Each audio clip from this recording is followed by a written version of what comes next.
ठीक है जी, चलिए अब अवनीश आपका क्वेश्चन देखते हैं। तो तीसरा कौन है? वृत्तिका, तो आपका भी है। तो एक मिनट, तो इसमें क्या है आपका?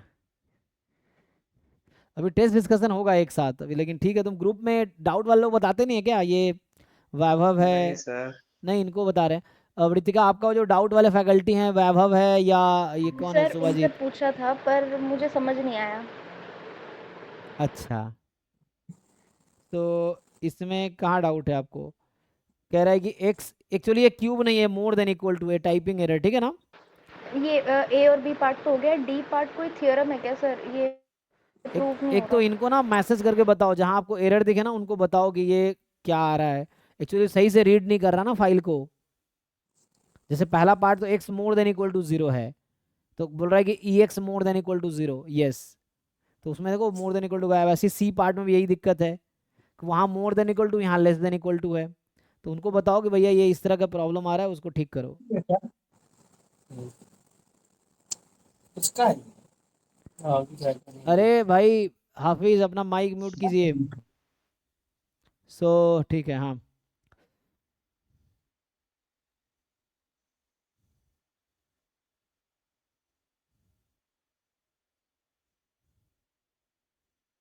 सर फिर से सेंड कर दूं क्या? हाँ, फिर से सेंड कीजिए ताकि मेरे पास आ जाएगा, वरना। क्या कहाँ दिक्कत है भाई वृतिका आपको इसमें? सर डी पार्ट डी में। पार्ट में एक्स कोई डिस्क्रीट रैंडम वेरिएबल है, समेशन, हाँ, के प्रोबेबिलिटी एक्स मोर देन के, तो फॉर्मूला होता है ई एक्स स्क्वायर माइनस ई एक्स अपॉन हाफ। अब इसको प्रूव करना पड़ेगा नहीं? हाँ, ये फॉर्मूला है। ऐसे ही है ना बाकी। जैसे सिंपली इसका प्रूफ देखना पड़ेगा, या आपको याद रखना पड़ेगा। जैसे summation probability x more then के फ्रॉम जीरो से इन्फिनिटी, तो ये जो आएगा है ना, इसकी जो वैल्यू होती है ये ई एक्स के इक्वल आती है, अगर आप लिखोगे तो। सो ये जस्ट ई एक्स के इक्वल है। वैसे ही ये दूसरा फॉर्मूला ये लिखा हुआ है, समेशन के इंटू प्रोबेबिलिटी। इसका प्रूफ लिखना पड़ेगा उसके लिए आपको, या मुझे भी है ना, अगर मैं समझाना हो तो। ये फॉर्मूला है, डिस्क्रीट के लिए होता है। ये आएगा ई एक्स स्क्वायर माइनस ई एक्स और अपॉन में हाफ, इस तरह से है। अब कैसे प्रूव करोगे? तो उसके लिए आपको ओपन करके देखना पड़ेगा, है ना।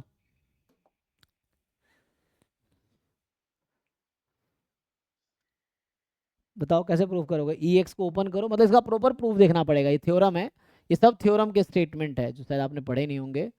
सो डिस्क्रीट जो नॉन नेगेटिव रैंडम वेरिएबल है, ऐसे रैंडम वेरिएबल जिसका सपोर्ट 0 1 2 3 अप टू इन्फिनिटी है, तो उसके लिए ये थ्योरम होता है।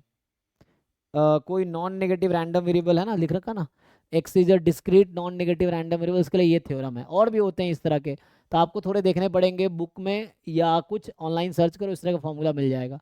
तो ये दोनों फॉर्मूला है।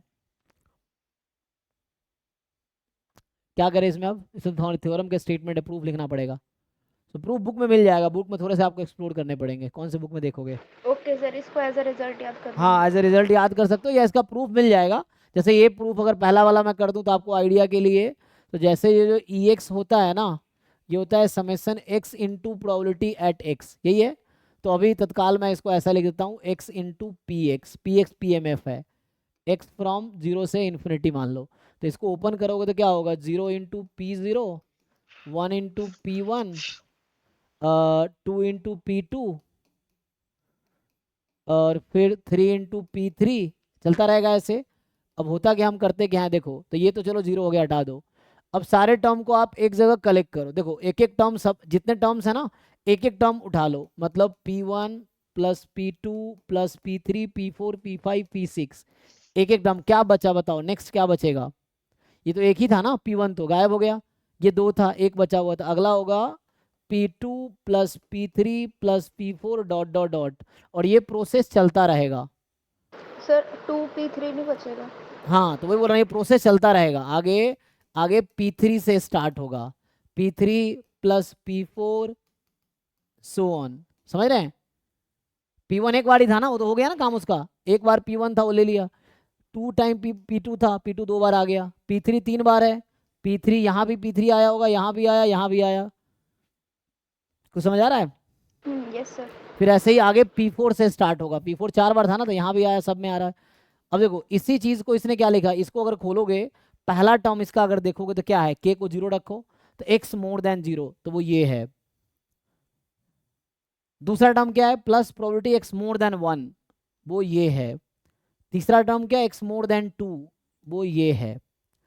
x मोर देन 3, वो ये है। और ये चलता रहेगा, ये कभी खत्म नहीं होगा। तो इसी चीज को ऐसा लिखा गया है। सेम प्रूफ इसका आएगा। तो ये रिजल्ट है, एक्चुअली रिजल्ट ही है।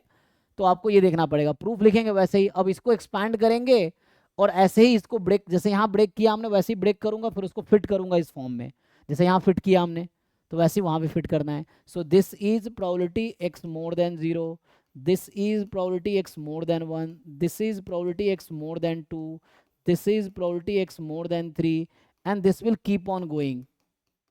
और इसी को एक साथ समय समय लिख दिया पहला वाला, तो ये आ गया। वैसे ही दूसरा वाला है, तो ये डिस्क्रीट के लिए, discrete random variable with support 0 1 2 non negative integer support, ये फॉर्मूला होगा। तो ऐसे बहुत सारे ऐसे है ना, बहुत सारे थ्योरम्स हैं जो कई बार क्लास में होते हैं थ्योरम, क्योंकि इतने थ्योरम्स है खत्म ही नहीं होंगे कभी। तो वो प्रैक्टिस के थ्रू ही आपको याद आता रहेगा, अच्छा ये भी थ्योरम है, ये भी थ्योरम है, इस तरह से मतलब रिजल्ट्स हैं एक्चुअली, तो वो याद करना पड़ेगा। यही है।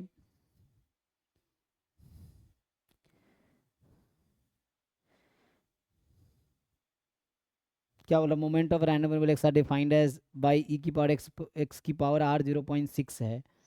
नहीं, ये मतलब 0.6 टाइम समथिंग होना चाहिए ना, सारा मोमेंट 0.6 ही है, तो कौन सा ट्रू है?